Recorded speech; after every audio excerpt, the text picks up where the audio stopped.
Bismillahirrahmanirrahim.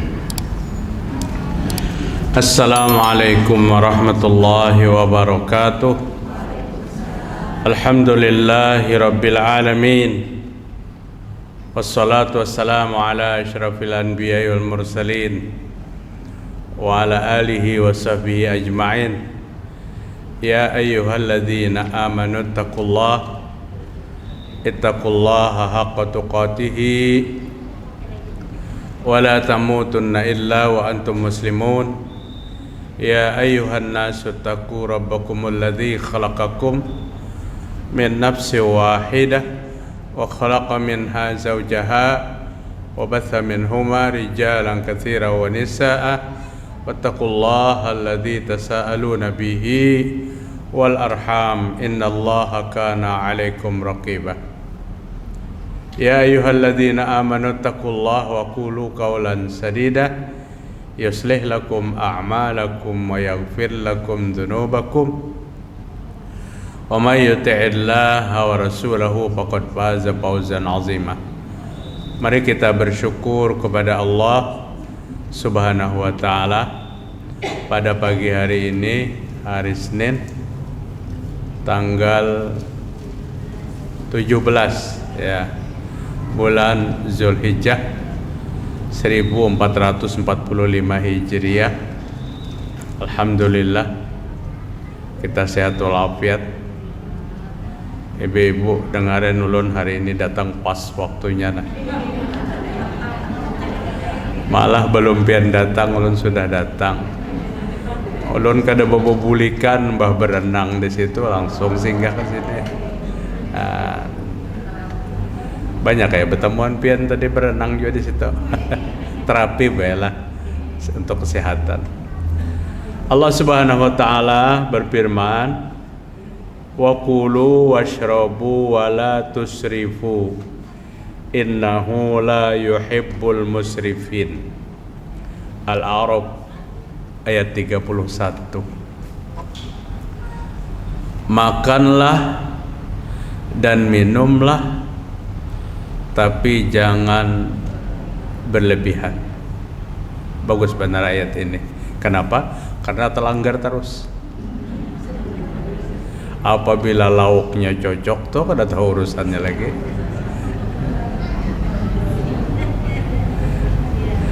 Hari semalam besokan nasihat pernikahan. Masuk juga tuh sudah tuh. Imbah itu kajian di Sungai Miai, mbah kajian akikahan pulang. Imbah akikahan bepengantinan pulang. Jadi sempat dua belikan dulu ke rumah, menurunkan nang ada. Ujar ulun lon kemanakan menyupirakan kita kan usah makanan gila menang ketiga nih nah. Ujar kemanakan ulun mun ketupat kandangan pang. Amun ketupat kandangan bisa ya pakayo hijau ulun. Pas benar datang tuh disuruh orang ketupat kandangan nah itu. Nah, ini terlanggar nih. Wa kulu washrabu wa la tusrifu. Makan dan minum dan jangan berlebih-lebihan. Innallaha la yuhibbul musrifin. Sesungguhnya Allah Subhanahu wa taala kada suka dengan orang yang berlebih-lebihan. Apapun apabila berlebihan itu kada bagus. Nabi menyuruh membaca subhanallah 33, alhamdulillah 33, Allahu Akbar 33 setiap selesai salat 5 waktu. Pian baca alhamdulillah 50, subhanallah 50, Allahu Akbar 50. Karena amalan yang Nabi suruh dengan target dan jumlah tertentu tuh ujar ulama nang kaya anak kunci ta sepeda motor pian lawan sepeda motor ulun tapa huruf kuncinya kada mau masuk. Jadi pun jar Nabi 3 kali kada usah ditambahi. Jar Nabi 33 ya 33. Kan biasanya rasa kita mampu lebih daripada itu. Ini ibadah aja tah. Assalamualaikum warahmatullah. Assalamualaikum warahmatullah. Ujar Nabi, istighfarlah 3 kali. Astagfirullah, astagfirullah, astagfirullah. Cukup. Ini Nabi padahakan jumlahnya, Nabi padahakan bacaannya, Nabi padahakan waktunya membaca. Waktunya membaca imbah salam. Bacaannya dipadahakan Nabi, astagfirullah. Jumlahnya 3 kali. Apalagi yang perlu kita tambah-tambah? Ini urusan ibadah berlebih-lebihan dilarang. Begitu juga dengan urusan apa? Makan. Ternyata makan dan minum yang berlebih-lebihan itu sumber daripada sumber penyakit. Kisahnya aja Bang Ulun bisa bapender. Cuma apabila tahadap itu nah basah tisu liur tetesan. Ibu-ibu rahimakumullah. Kenapa ulun angkat ini? Kita anggap sepele, ibu-ibu. Kita anggap sepele.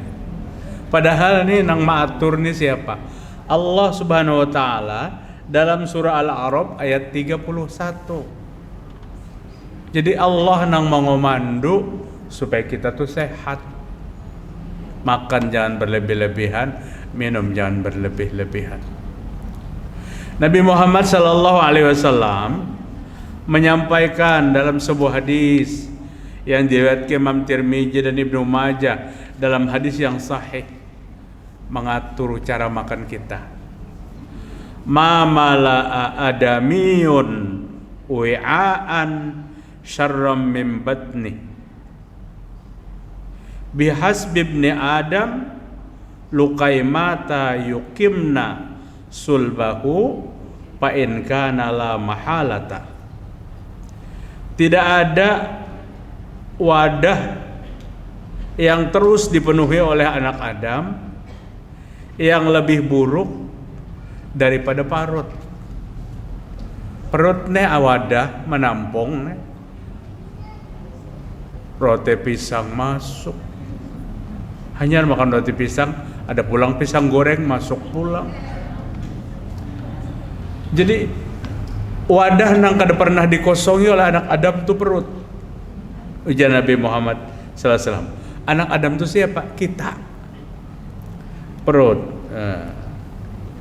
Cukup anak Adam memakan beberapa suapan untuk apa? Menguatkan tulang rusuk. Fa in kana la mahalata, kalau memang tidak ada jalan lain, fasulusun li ta'amihi wa sulusun li syarabihi wa sulusun li nafsihi. Maka parut ini bagi 3. Bagi 3. Sepertiga makanannya masuk, tambah sepertiga minumannya masuk, tambah sepertiga apa? Bernapas. Nah harusnya bagi 3 buka puasa tuh santak sampai ke sini nah. Apabila merigar hat sholat tuh asa hendak tebulik daripada hibak banar. Ibu-ibu, ini sesuatu yang halal tapi kita kadang kau membatasi kadang-kadang. Kadang kau membatasi. Batas yang Nabi sampaikan, olah 3 tingkat parut nih. Umpama 3 tingkat. Setingkat makanan, setingkat minuman, setingkat bernapas. Ya makanan minuman apabila masuk bercampur, memang di dalamnya apa aja yang masuk tuh bercampur di dalamnya. Tapi Nabi menyuruh agar mengisinya tuh jangan full. Ibu-ibu, Nabi itu mencontohkan duduk makan tuh kayak ini.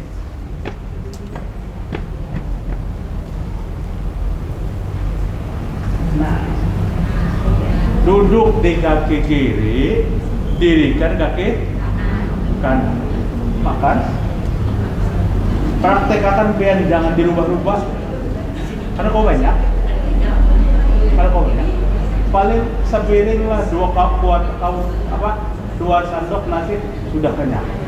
Tapi lauknya cocok, lalu bersila pulang. Nang bersila ini nang kebuka habis. Maka kita bila sudah bersila tuh subhanallah, luar biasa. Jadi kenapa Nabi itu mendirikan lutut kanan, menekan lambung? Rasulullah tuh dokter dari segala dokter, ibu-ibu. Nabi itu dokter daripada segala dokter. Apa yang Nabi sampaikan itu sejalan dengan kesehatan.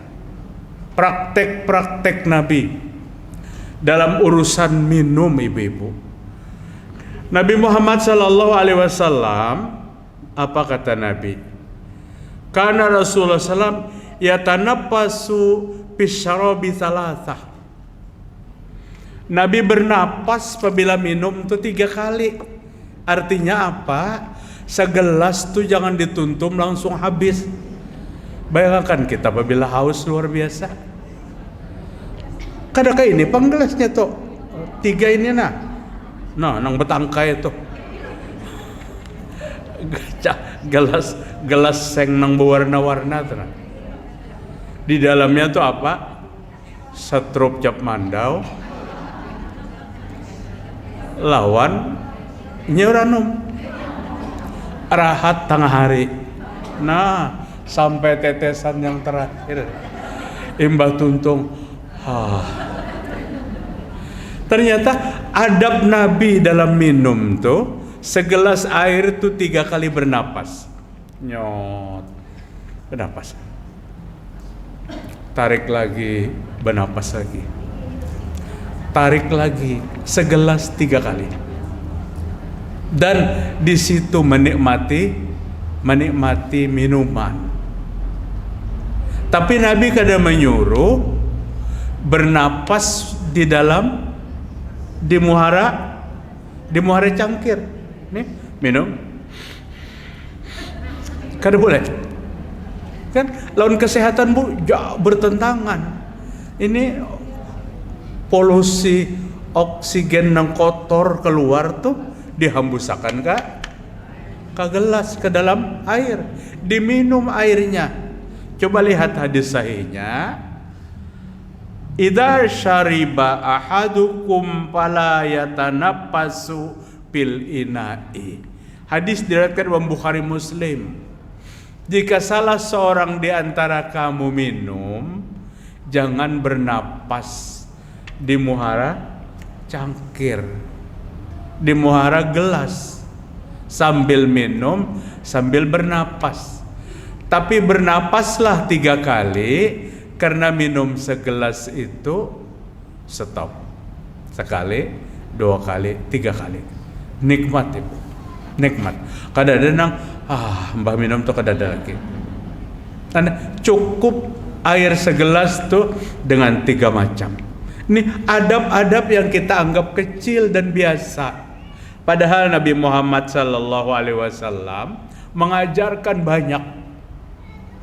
Inna aksaron nasibaan fid dunya aksaruhum ju'an yaumal qiyamah. Kan rasa takutan ulun mendengar hadisnya nih. Sesungguhnya manusia yang kenyang terus di dunia. Bulan Ramadan siang kenyang juga.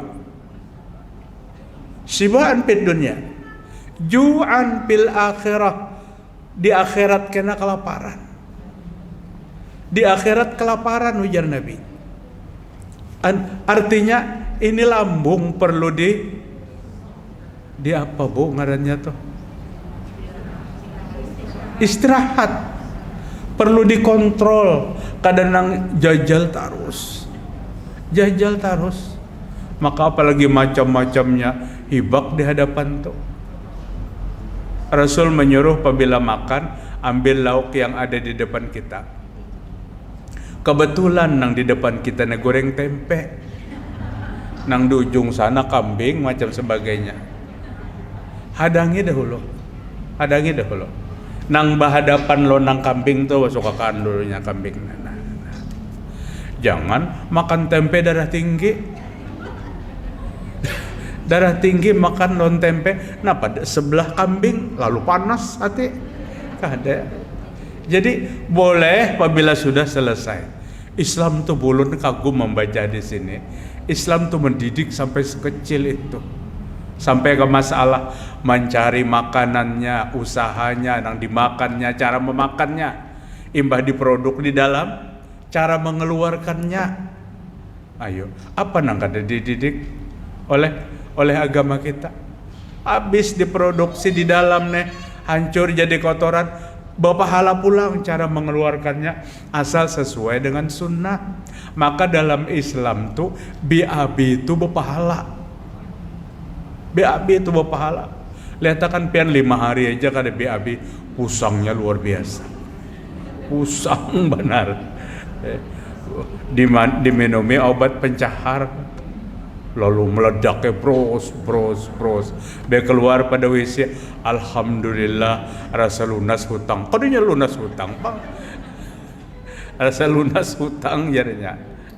Jadi agama kita tuh mengatur hal-hal yang dianggap kita kada penting, padahal itu penting. Lagi bibu nang jarang benar. Dari Abu Hurairah radhiyallahu an, naha Rasulullah sallallahu alaihi wasallam ayyashraba minas siqai awil qurbati. Nabi sallallahu alaihi wasallam melarang meminum di moncong cirat. Lawan ciratnya mintu nak. Jadi jangan meisap moncong cirat atau wadah air dari kulit. Ada tempat air dari kulit, ada moncong wadah keluar. Nah, kada moncongnya juga Bang dijauhakan, jangan juga. Kada diisap, mun diisap tu terlalu benar. Dijauhkan jangan. Jadi Nabi melarang minum di moncong cirat. Bahkan Nabi sallallahu alaihi wasallam melarang minum pakai botol. Hadang dulu. Ada penjelasannya. Kita dibagi kita lon botol berataan tuh, botol nang tanggung tuh.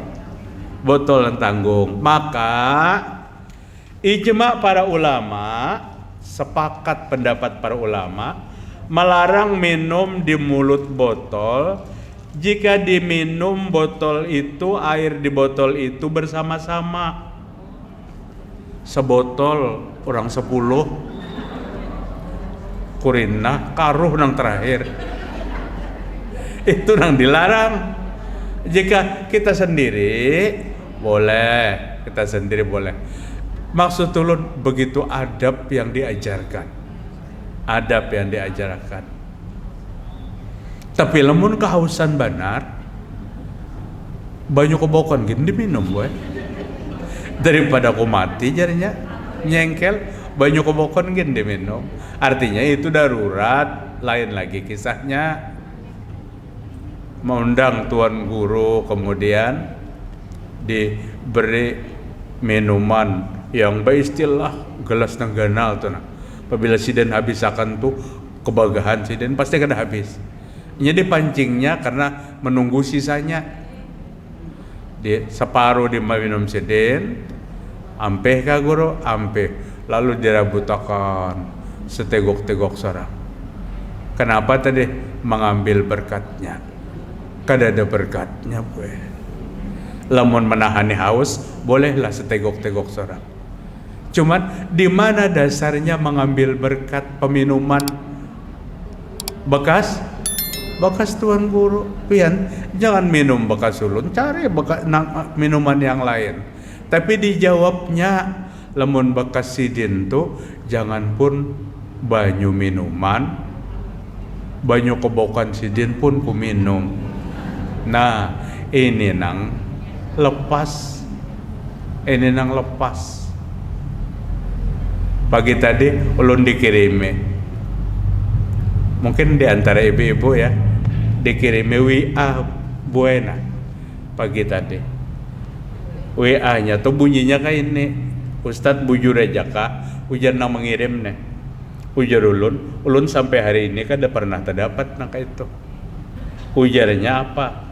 Orang nang ziarah ke wali-wali itu, kaina hendak mati, wali-walinya tuh datang membantunya. Di ceramahnya, kada apa-apa boya mun pian angkat tangan, ulun Ustaz nama ngirimnya, karena ini bagus pertanyaannya. Jadi kaina wali Songo datang, Sunan Gunung Jati datang, karena 2 kali setahun ke situ. Syekh Muhammad Arsyad Al-Banjari datang. Karena ada hadis dhaifnya aja kada ada, apalagi sahih. Jadi paham kita tuh digiring kepada satu paham yang mengatasnamakan agama, padahal kada bersumber daripada agama. Ziarah ya ziarah, silakan. Nabi menyuruh ziarah tuh, disunahkan oleh Nabi, tapi panduannya Nabi ajari. Kalau ziarah tuh perhatikan 3. Apabila hati pina keras, lembutkan hati yang keras itu dengan melihati makbarah. Hati yang keras tuh melawan Allah Ta'ala boy. Ujar Allah Ta'ala gawe kada digawinya, ujar Allah jangan digawi digawinya. Itu keras hati ngarannya. Bawa melihati makbarah, melembutkan hati. Yang kedua, menderaikan air mata. Sayyidina Utsman bin Affan radhiyallahu an menangis terseduh-seduh apabila ada di makbarah yang banyak tuh. Kenapa Utsman radhiyallahu an menangis? Karena tempat itu adalah tempat sendiri, tidak ada kawan berdiskusi, kada ada kawan minta bantuan, kada ada apa. Sendiri menghadapi. Bahkan pada satu posisi seseorang disiksa oleh Allah di dalam kuburnya, maka kubur itu dihimpit oleh Allah sehingga tertumpanglah rusuk kanan dengan rusuk kiri. Artinya apa, Bu? Lemek, Bu.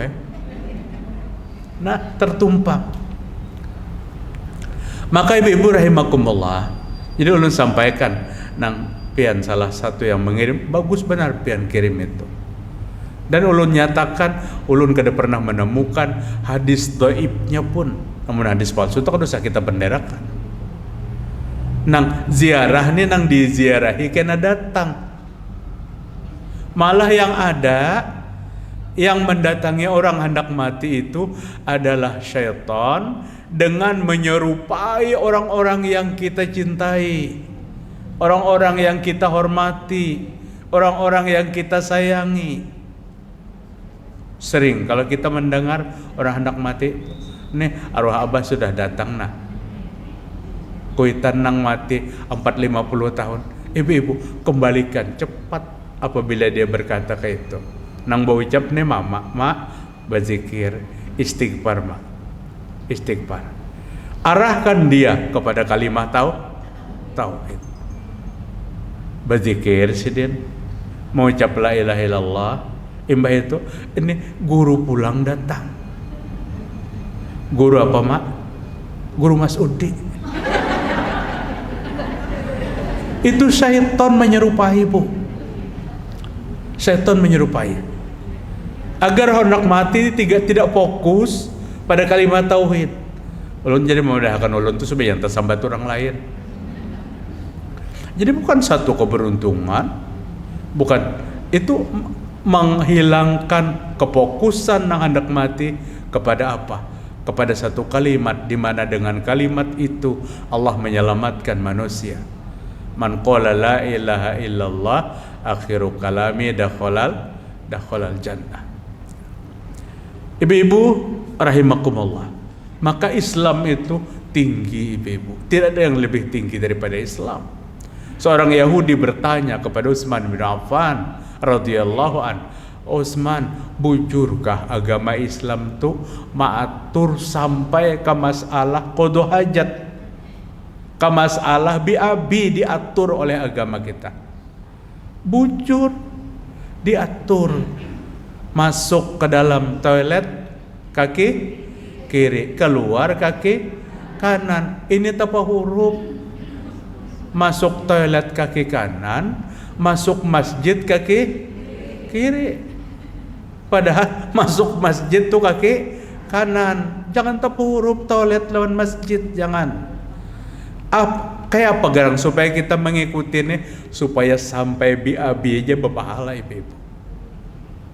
Jadi 24 jam dalam Islam tuh kawa dijadikan pahala. Maka ulun katakan nangaran ibadah itu bukan sholat aja, ibadah itu bukan puasa aja,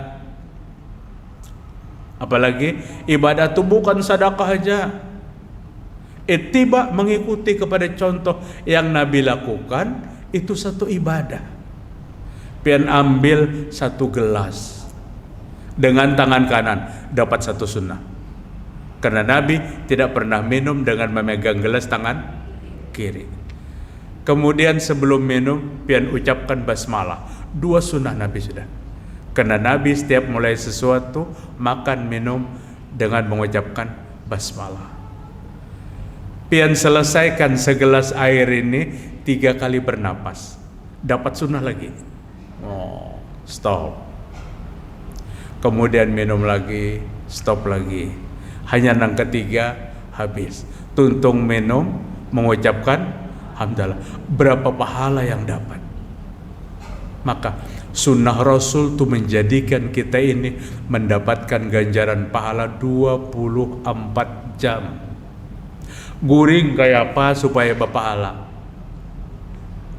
Hendak kayak kalau bermimpi yang baik-baik. Karena mimpi itu ada ibu-ibu.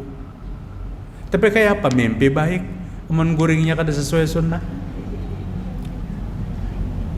Malaikat senantiasa mengawasi, mendoakan kepada orang yang guring dalam keadaan suci. Artinya dalam keadaan suci itu baudu. Oh tapi Ustadz karena batal juga. Baudu pulang, batal apa ngalihnya? Baudu pulang. Jadi tidur dalam keadaan suci itu sunnah Nabi Muhammad sallallahu alaihi wasallam. Belum lagi Al-Mulk sebelum tidur, belum lagi 2 ayat Al-Baqarah terakhir sebelum tidur, belum lagi surah Al-Kafirun sebelum tidur, belum lagi qul huwallahu ahad falaq qul a'udzu birabbil nas sebelum tidur, belum lagi apa doa anak guring itu. Kalau mang Allahumma lakasumtu Bismikallahumma ahya wa amut. Mun ada pang nambah paling baca Bismikallahumma amut wa ahya. Keduanya sahih. Kalau pang pian dengar laki pian nambah paling apa pian nambah paling, keduanya sahih. Bismikallahumma ahya wa amut itu orang populer. Bismikallahumma amut wa ahya itu juga sahih. Juga sahih. Jadi tidur dikirimkan malaikat menjaganya apabila kita melakukan sesuai dengan sunnah. Kan runtutan kita tadi makan ya. Nabi Muhammad SAW mengajarkan kita makan dengan 3 jari. Kayak apa bang kita 3 jari? Nang kita makan nasi, Nabi nang dimakannya nah ambil 3 jari. Amun kita Selomor sampai ke sesengot, kamu banyak kan mengambil 3 jari. Nabi sallallahu alaihi wasallam selalu makan itu dengan tangan pada saat kondisi makanan yang bisa dijemput. Amun bubur ayam bang, kada kawalon tangan, becolomor tangan kita. Artinya sunnah itu lihat lihat untuk dilaksanakan sesuai tidak dengan kondisi. Kadada pang nang makan bubur ayam tolon tangan, pasti lawan sendok. Makan 2 piring, mbah mau ada 2 piring londaun lah. Kadang 2 piring bertambah bang kada. Yaitu sama bacaannya hari raya Idul Adha 2 jam menyumbali kada pagat-pagat. 2 jam tangan digantalakan tuh nah. Ibu-ibu kadang ngelantur bang kadang nah. Mentang habis berenang lalu pindah macam-macam deh. Sama. Jadi makan sesuai dengan ajaran dan aturan Nabi. Yang pasti bisa kita praktekkan, makan dan minum ini dengan tangan kanan. Karena ada satu ancaman yang berat yang Nabi ajarkan. Yang makan dan minum dengan tangan kiri itu adalah syaitan. Tapi mun pian ada melihat orang minum lawan tangan kiri, jangan langsung setan nih habis karawa kurang moha kita.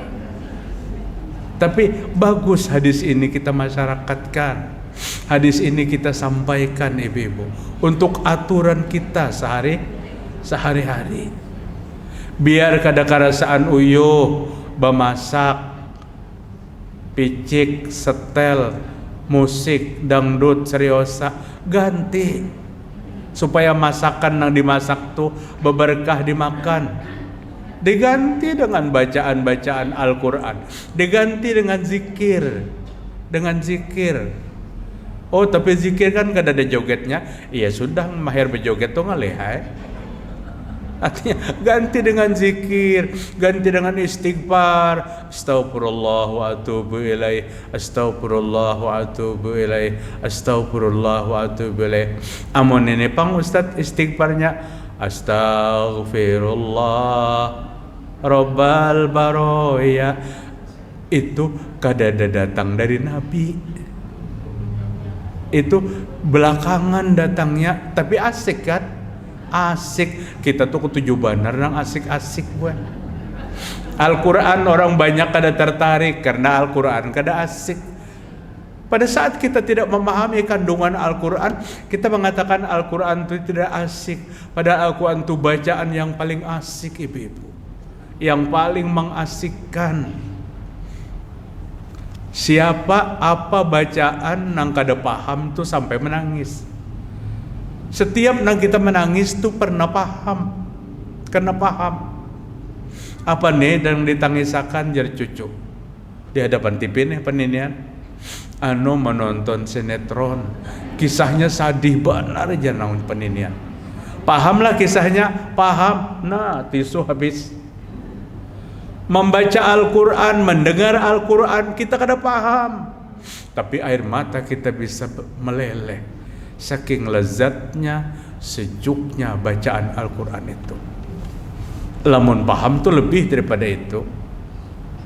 Fa kaifa idza ji'na min kulli ummatin bi syahidin wa ji'na bika ala haula'i syahida. An-Nisa 41. Nabi menangis benar mendengar ayat ini. Nang membaca tuh lain Nabi. Nang membaca tuh Abdullah bin Mas'ud, sahabat Nabi. Tapi ayat ini menyangkut tentang kepribadian Nabi dan kita. Maka Nabi menangis.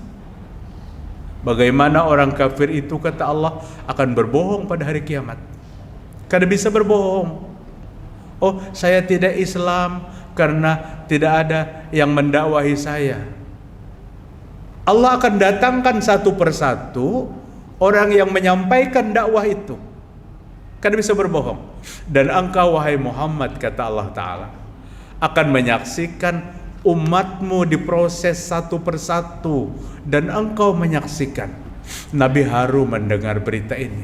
Nabi menangis mendengar cerita ini. Kenapa Nabi menangis? Karena Nabi akan berhadapan dengan umatnya yang taat dan umatnya yang dablek luar biasa. Nabi berhadapan dengan umatnya yang mencintainya dan mengikutinya. Ada berhadapan lagi nanti dengan umatnya yang mengkhianati ajarannya. Yang mengkhianati ajarannya. Ibu-ibu, kita pernah mendengar sebuah hadis yang indah benar hadis itu. Apa kata Nabi? Ana faratukum alal hud. Aku nanti akan tunggu kalian di telagaku. Itu sampai hari kiamat. Hadis itu artinya Nabi mengajak kita bertemuan. Aku akan tunggu kalian di telagaku.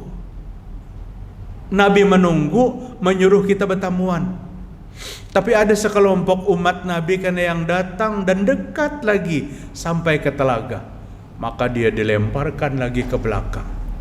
Dan Nabi berkata, "Hadza ummati."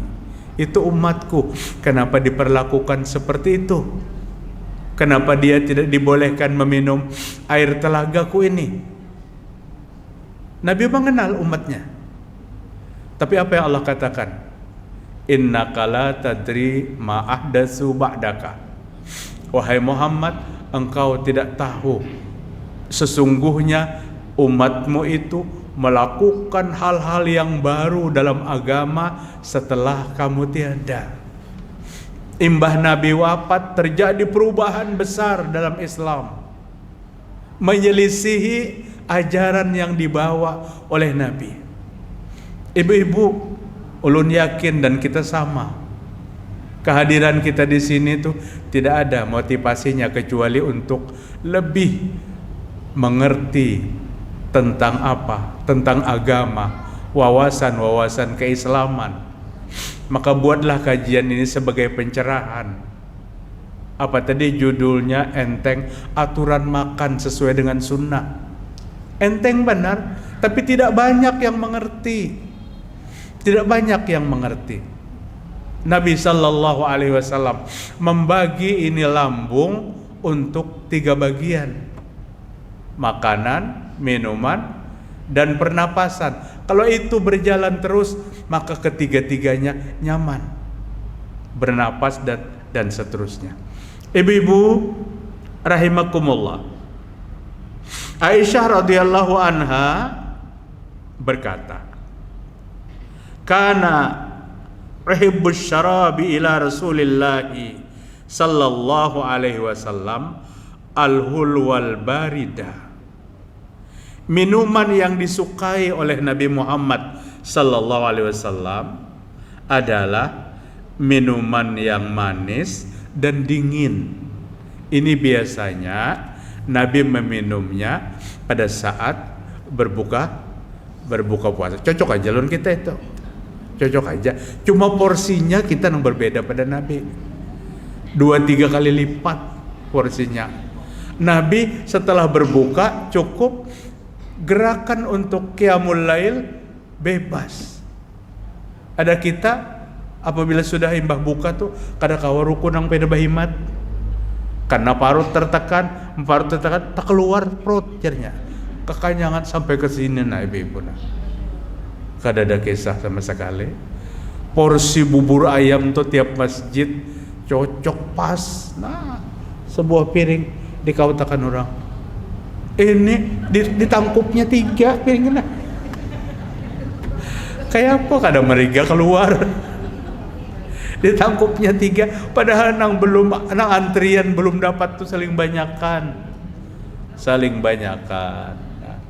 Kemudian ibu-ibu, Rasulullah sallallahu alaihi wasallam melarang makan berdiri.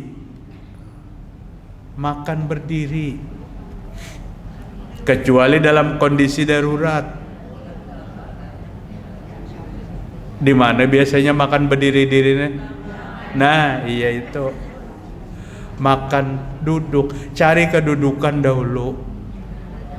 Anyar, ambil. Kalau perlu, Anda kupiah dulu di meja tuh nah. Anyar ambil gaduh-gaduh ke belakang. Oh iya dong, kupiah apa aja nih anak berdahulu. Artinya asal makan tuh duduk.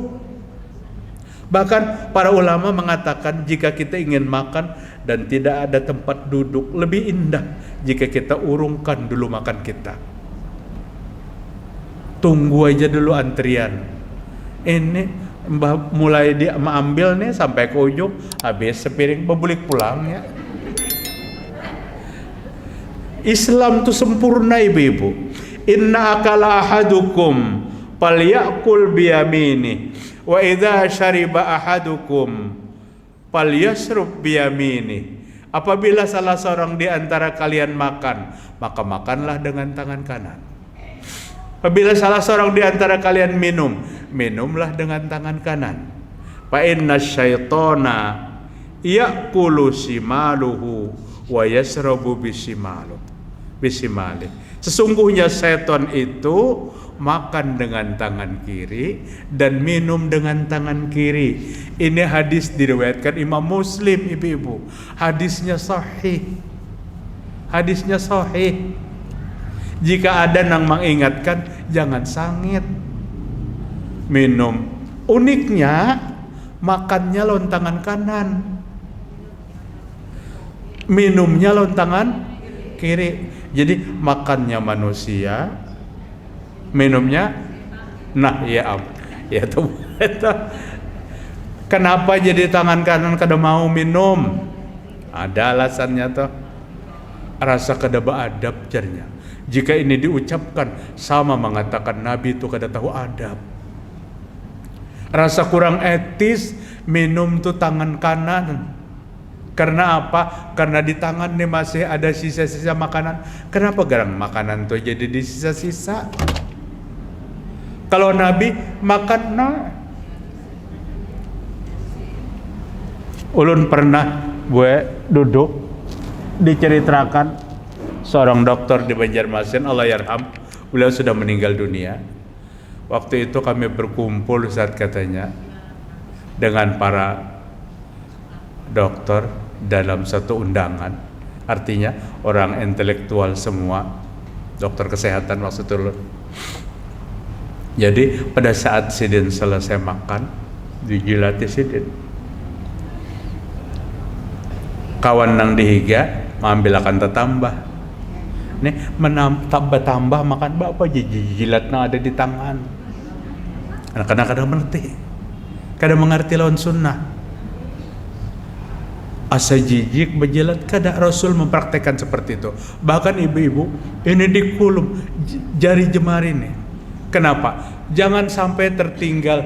Kalau nasi bentuknya sebiji pun, karena di situ mungkin ada keberkahan yang tertinggal. Maka apabila makan nasi, makannya pakai apa, Bu? Pakai piring. Pakai piring kalau? Nah, 2 piring bisa juga. Habisakan tuh ada di piring tuh, karena jangan tertinggal. Kalau pina nang tertinggal tuh ada barokahnya. Arwah kailun bahari melajari, Bu.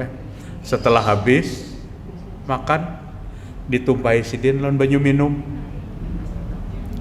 Diminum sidin. Luar biasa. Kadang-kadang karena ego, rasa kada hormat, kayak Nabi kada mengerti dia adab. Lamun tangan ada makanan, bersihkan dulu makanannya, ambil air minumnya dengan tangan kanan. Karena yang disampaikan Nabi ini berat benar, Bu. Nang makan dan minum dengan tangan kiri itu siapa kata Nabi? Syaitan. Pasti kita kada mau melakukan seperti itu.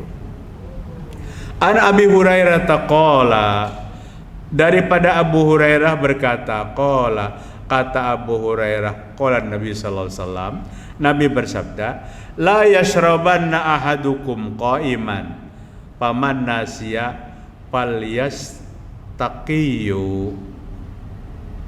Jangan kalian minum berdiri. Jika engkau lupa sehingga engkau berdiri minumnya, falyastaqiyu, muntahkan air yang sudah ada di mulutmu. Ibu, Nabi saking melarangnya tuh. Kada keingatan, kehausan. Astagfirullah, berdiri. Cepat sisa yang ada muntahkan. biar nang kita makan tuh tidak seperti yang dimakan oleh syaitan. Dalam riwayat yang sahih juga Nabi pernah minum berdiri, tetapi bagi kita mengikuti hadisnya, ucapannya lebih utama dari apa yang beliau perbuat. Ada satu riwayat pada kondisi tertentu Nabi berdiri, tapi apa yang Nabi sampaikan kepada umatnya berduduk. Jadi pada kondisi-kondisi darurat silahkan, tapi kalau ada kondisi darurat apa-apa jangan berdiri. Imam Nawawi berkata, minum berdiri dihukumkan makruh. Makruh bukan makruh yang dimurkai Allah Ta'ala, itu bukan, tapi makruh tanzih namanya. Apa makruh tanzih itu? Suatu dosa yang ringan, apabila minta ampun diampuni, tapi jangan terus menerus. Esok berdiri pulang, esok berdiri pulang. Jadi kadang alih mengambil kedudukan. Ibu-ibu rahimakumullah, nang pemandangan kita kurang enak sama sekali itu hari Jumat, bulikan sembahyang Jumat. Nah, pian paham sudah. Bekeliling masjid nih tukang penjual pentol, surban di bahu menyucuk pentol berdiri. Nah, ulun pernah bertemuan beberapa penjual pentol. Apabila ikam nih menyewakan bangku, ikam berpahala kursi 4 buah aja, kursi nang supaya kau duduk. Kada usah nang kursi plastik supaya nang menukar pentol tuh duduk. Karena banyak yang memegang sunnah tapi kepingin banalon pentol. Paksa pentol tuh dibuatnya di plastik dulu, hanya mencari tempat. Nah, berpahala penjual pentol tuh. Kada ada nang masalah penjual pentolnya, cuma nang menukar nang berdiri. Sedih lagi pada saat hanya menghutbah di masjid, tapi kada ada pengelola. Be keluar cucuk pentol berdiri-diri. Nah, itu kurang adab namanya. Jadi ibu rahimakumullah, kemudian Abu Hurairah radhiyallahu an bersabda, al-mu'min ya'lab wa yu'lab wala khaira fihi piman la ya'lab. Mukmin itu mudah, akrab, nyaman, dapat diakrabi, dan tiada kebaikan bagi orang yang tidak suka dengan akrab dan mudah dibimbing dan diarahkan kepada nilai-nilai ajaran-ajarannya Nabi Muhammad sallallahu alaihi wasallam. Ringkasnya, manakala kita mengikuti apa yang Nabi ajarkan lawan kita, maka 24 jam yang kita lakukan pahala yang ada. Ibu-ibu, kita datang tadi ke masjid, masuk ke masjid, nang sampat tahiyatul masjid luar biasa. Kenapa? Karena setelah masuk ke masjid, kemudian sholat, kemudian duduk, wal malaikatu tusalli ala ahadikum madama fi musalla alladhi shalla ma lam yuhaddis taqul Allahumma ighfir lahu warhamhu. Kada terasa hari ini, saat ini malaikat sedang mendoakan kita bersama. Orang yang masuk ke masjid kemudian sholat, kemudian dia duduk, kada batal udunya, maka malaikat mendoakannya, Allahumma ighfir lahu warhamhu. Ya Allah, ampuni dia dan beri rahmat dia. Beri rahmat dia, ampuni dia. Kajian ulun subuh tadi di Masjid Al-Munawwarah tentang apa? agar doa malaikat ini sampai lawan kita apabila di masjid itu, insya Allah kita menjaga adab-adab di dalam masjid. Berapa macam adab dalam masjid tuh. Pagi tadi belum selesai. Insya Allah kajian malam ini di Hasanuddin Majdi, ulun akan sampaikan adab-adab dalam masjid, dalam bermajlis, supaya majelis kita kumu maghfuran lakum, kamu berdiri dan kamu diampuni waktu itu dosamu. Pada saat kita meninggalkan majelis, dosa-dosa kita diampuni Allah Ta'ala. Maka ulun sering sampaikan ke bapak-bapak, ibu-ibu jarang. Kalau bapak-bapak tuh separuh main sudah hendak keluaran. Majelis ini jangan ditinggalkan sebelum ditutup dengan doa kifarat majelis, ibu-ibu. Apa doa kifarat majelis itu? Subhanakallahumma rabbana wa bihamdika asyhadu an la ilaha illa anta astaghfiruka wa atubu ilaik. Itu doa penutup yang menjadi jaminan sekian ratus orang yang hadir ini Allah ampuni dosanya hari ini. Allah ampuni. Hari-hari pian, esok pian datang pulang ke arah sana, diampuni pulang. Rabu datang pulang ke Al-Jihad sana, belum lagi nang malam. Berapa pengampunan Allah lawan kita. Allah tuh pemurah benar. Asal kita mengikuti petunjuk. Di antaranya adab di dalam masjid. La yasbiqanna, kata Nabi, apabila setelah sholat atau sebelum sholat, menunggu sholat, jangan menjalin jari jemari. Di masjid tuh jangan kayak ini. Maka nyaman boy kayak ini nih. Nah, ini tangan kalintuhut. Nah, bersandar, di atasnya kipas angin. Taguring digawil leh kawan, ya kawan. Sholat Jumat nak dimulai. Apa kada khutbahan kajan? Padahal orang kada khutbah. Inya guring sepanjangan. Nabi melarang seperti ini. Nabi melarang menongkatkan tangan kiri ke belakang, bersandar. Banyak lagi larangan-larangan di dalam masjid. Insyaallah malam ini ulun sampaikan di Masjid Hasanuddin Majdi. Cukup dulu ibu-ibu apa yang dapat kita sampaikan, mudah-mudahan bermanfaat bagi kita semua. Adalah anak-anak ditakunakan? Ya, Bu. Apa, Bu?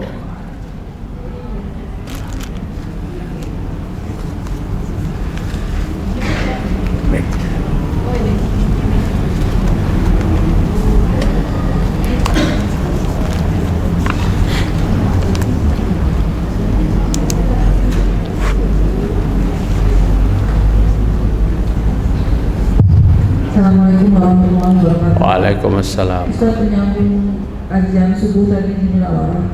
Kan Ustaz bilang yang kata Ustaz hadis riwayat Abu Daud. Iya, Abu Daud. Yang makanan yang berbau, yang mentah. Iya. Yang maksudnya yang mentah itu gimana saja? Yang mentah. Yang Nabi sampaikan dalam hadis riwayat Imam Abu Daud, jangan engkau memakan bawang putih yang mentah dan bawang merah yang mentah. Tambah lagi, ada nang bawa pada bawang petai, ada lagi jengkol, apapun jenisnya yang berbau-bau jangan dimakan sebelum masuk masjid. Hendak ke masjid, nah di rumah petai saling nyamanan. Allahu Akbar jarnya. Nang diiga langsung pecik hidung. Dan malaikat pun tidak suka. Jadi jangan memakan yang berbau. Padahal halal, bukan tidak halal. Makan bawang putih boleh, makan bawang merah boleh. Tapi bawang putih, bawang merah tuh apabila dimasak kada berbau kan? Apabila mentah. Petainya tuh, petai itu mentah masak sama. Enggak ada 3 hari mbah itu. Parfum nang luar biasa, madit benar. Nah, jadi hendak ke masjid itu jangan minum. Jika memakan, maka kita harus bersihkan, bersikat gigi, kalau perlu banyaki siwak, odol-odolnya kan odol siwak yang biasanya. Masih ibu kan kada pakai Pepsodent lagi kalau lah. Sudah kita, itu barang partisipasi kita untuk membela saudara kita di Palestina. Jadi silakan. Ustaz, satu lagi Ustaz, kalau misalnya ada seorang meninggal dunia Ustaz, meninggalkan anak, orang tuanya tidak ada lagi Ustaz, bapak sama ibunya. Ya, yatim piatu jadi. Terus anak itu kan diasuh, yang paling berhak itu sebenarnya dari pihak laki-laki atau perempuan Ustaz?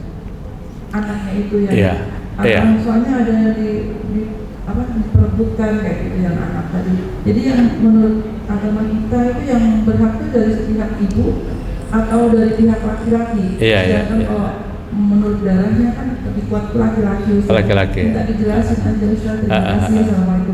Assalamualaikum warahmatullahi wabarakatuh. Jika melihat kepada darahnya, nasabnya ke laki-laki, tapi untuk pemeliharaan kepada anak yatim piatu seperti itu, ada juga yang ditinjau selain daripada itu, yaitu kemampuan ekonomi yang memelihara. Lamun dari nasab laki-laki, anaknya sudah 12, umpamanya 12, kan ada lagi panggung ini anak 12 salah. Ditambah anak kemanakan yang yatim piatu itu 3, maka kasihan.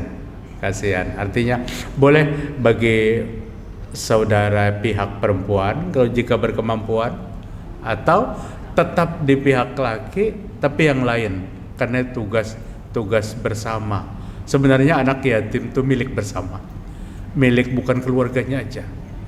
Sudah menceritakan kan Nabi mengangkat anak dari anak yatim yang bapaknya terbunuh pada peperangan. Jadi milik bersama anak yatim itu, milik keluarganya dan milik bukan keluarga. Sakan Nabi sallallahu alaihi wasallam mengadu kepada Nabi Muhammad SAW salah seorang sahabat dengan apa? Dengan hati yang keras. Ya Rasul, hati ulun ini keras benar. Kayak apa supaya hati ulun ini jangan keras? Maka Nabi sallallahu alaihi wasallam mengatakan, "At'amul miskin wamsah ra'sul yatim." Beri makan orang-orang miskin dan sayangi anak yatim. Kada tahu anak yatim tuh anak siapa, tapi tugas semua untuk memberi makan anak yatim tuh tugas kita semua, bagi semua umat Islam, dengan catatan anak itu belum balik. Ulun yatim juga tapi sudah 65 tahun. Artinya anak belum balik. Kalau sudah balik, dia sudah, apalagi yatim itu ditinggalkan harta oleh orang tuanya. Anaknya tubuh masih kecil umpamanya. Kemudian bapaknya meninggal, ada harta. Ini hartanya ini harus dirawatkan, dijagakan, dipeliharakan sampai anak yatim itu balik. Tapi yang terjadi kan anaknya balik, hartanya habis. Ini besar sekali dosanya memakan harta anak yatim. Karena yakuluna fi butunihim nara, dia memakan dalam lambungnya itu neraka, api neraka dalam lambungnya. Hakun mengawini perempuan janda anak 4, tapi apa nang dilirik? Hartanya luar biasa, ruko peninggalan abahnya saling banyakkan. Tapi pada saat Nabi mengawini Ummi Salamah tidak menolak, bahagia Nabi hendak menikahi. Tapi Ummi Salamah mengemukakan, ya Rasul, pian hendak menikahi ulun dan ulun bahagia. Tapi ulun sampaikan 3 kekurangan ulun. Apa kata Nabi? Ulun ini penimburuan. Kada kau melihat laki tepara kelawan bebinian lalu baingusan aja. Artinya penimburuan. Ujar Nabi, jika aku menikahimu wahai Ummi Salamah, Allah akan cabut rasa cemburu di hatimu. Betul kata Ummi Salamah. Begitu aku dinikahi Rasul sallallahu alaihi wasallam, hilang rasa cemburu. Lagi pula lakinya tuh Nabi, apa nang dicemburuakan? Nah, kedua, umur ulun tuha. Ini kan sudah anak halus, lakinya terbunuh di medan perang. Umurmu tuha, aku lebih tuha. Nabi kawin dengan Ummi Salamah tuh di atas 50 tahun umur Nabi Muhammad SAW. Yang ketiga nih yang dikemukakannya, ulun banyak anak wahai Rasul, anak halus. Rupanya setahun mencipul pulang, setahun mencipul pulang. Tapi bersusun halus anak. Ujar Nabi, justru aku menikahimu untuk mengalihkan tanggung jawabmu. Aku ambil tanggung jawabmu itu untuk anak-anakmu itu. Nah, ini laki-laki sejati. Bukan mamanya disayangi, anaknya dibenci. Cukup ibu-ibu? Adalah lagi. Assalamualaikum warahmatullahi wabarakatuh. Waalaikumsalam. Yang ingin saya tanyakan mengenai ini Pak Ustaz, sholat ketika kita safar, misalnya kita rekreasi Pak Ustaz, ada yang mengatakan lebih baik tidak usah di jamak kasar. Kalau kita melihat masjid, lebih baik kita kerjakan seperti biasa. Tapi kalau sudah melewati waktu sholat, apa itu Pak Ustaz? Rugi ketinggalan, maka dilaksanakan sholat jamak kasar. Tapi ada yang mengatakan lebih baik seperti biasa melaksanakan sholatnya. Mohon solusi dari Ustaz. Assalamualaikum warahmatullahi wabarakatuh. Waalaikumsalam warahmatullahi wabarakatuh.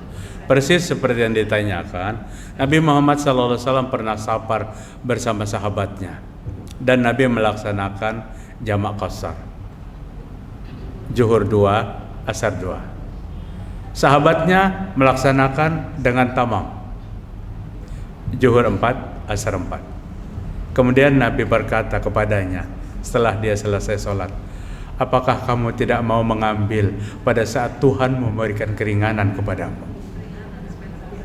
Tuhanmu memberikan keringanan, kada diambilkah? Artinya kalau safar Nabi mengutamakan apa? Jamak qasar. Jangan kita pandang jumlah rakaatnya. Kalau dilaksanakan sempurna, zuhur 4, asar 4, 8 rakaat. Kalau di jamak qasar, zuhur 2, asar 2, 4 rakaat. Tapi pada saat Nabi menegur, Tuhanmu telah memberikan keringanan dan kamu tidak menerima. Nah, sekalipun pendapat para ulama sebagian besar jamak qasar itu dalam keadaan safar dibolehkan 3 hari. Hari keempat boleh untuk menyempurnakan sholat, kecuali ibu-ibu safarnya itu ke Haramain, ke Mekah dan ke Madinah. Di sana ada tingkatan yang lebih besar, makin banyak 100 kali 100 ribu 100 ribu kali 100 ribu kali. Madinah 1000 kali, kecuali ke Haramain. Sahabat Nabi Muhammad SAW pernah safar selama beberapa bulan dan beliau melaksanakan dengan apa? Dengan jamak dan qasar. Berjamaah bisa ya Bu, berjamaah. Bisa berjamaah bersama kawan-kawan yang dalam keadaan safar, atau pian laki bini, nang laki jadi imam, nang bini jadi makmum. Karena dalam keadaan safar ini tidak, perintah berjamaah itu tidak sekuat perintah berjamaah pada saat kita berada di tempat. Bagus pertanyaan Ibu. Cukuplah, boleh. Esok pulang kita sambung. Mudah-mudahan bermanfaat. Subhanakallahumma wa bihamdika asyhadu an la ilaha illa anta astaghfiruka wa atubu ilaik. Assalamualaikum warahmatullahi wabarakatuh.